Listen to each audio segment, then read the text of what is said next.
সেজদায় পরে আল্লাহরে বলবেন, আল্লাহ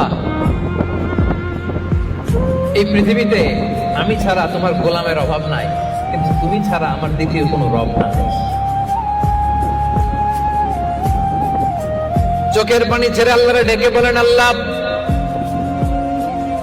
এই জমিনে আমি ছাড়া তোমার গোলামের কোনো অভাব নাই, কিন্তু তুমি ছাড়া দ্বিতীয় কোনো রব আমার নাই, তুমি ছাড়া দ্বিতীয় কোনো জায়গায় চাওয়ার সুযোগ আমার নাই। চোখের পানি ছেড়ে আল্লাহরে বলেন, আল্লাহ কোরআনে তুমি শিখিয়েছো ফরিয়াদীদেরকে কেউ যদি চায় ওই ফরিয়াদীদেরকে বারণ করা যায় না, তুমি কেমন করে এই অভাগা ফরিয়াদীকে আজকে ফিরিয়ে দিবা। চোখের পানি ছেড়ে আল্লাহর কাছে চান, সব তিনি দিয়ে দিতে পারেন। চিল্লায় বলেন ঠিক কিনা? গোটা বিশ্বের সবাই আমাদের যার যা লাগবে সব যদি আল্লাহর কাছে চাই, আল্লাহ যদি সবাইকে সবকিছু দিয়ে দেয়, আল্লাহ বলে আমার ক্ষমতার 1 ইঞ্চিও কমবে না। চিল্লায় বলেন ঠিক কিনা?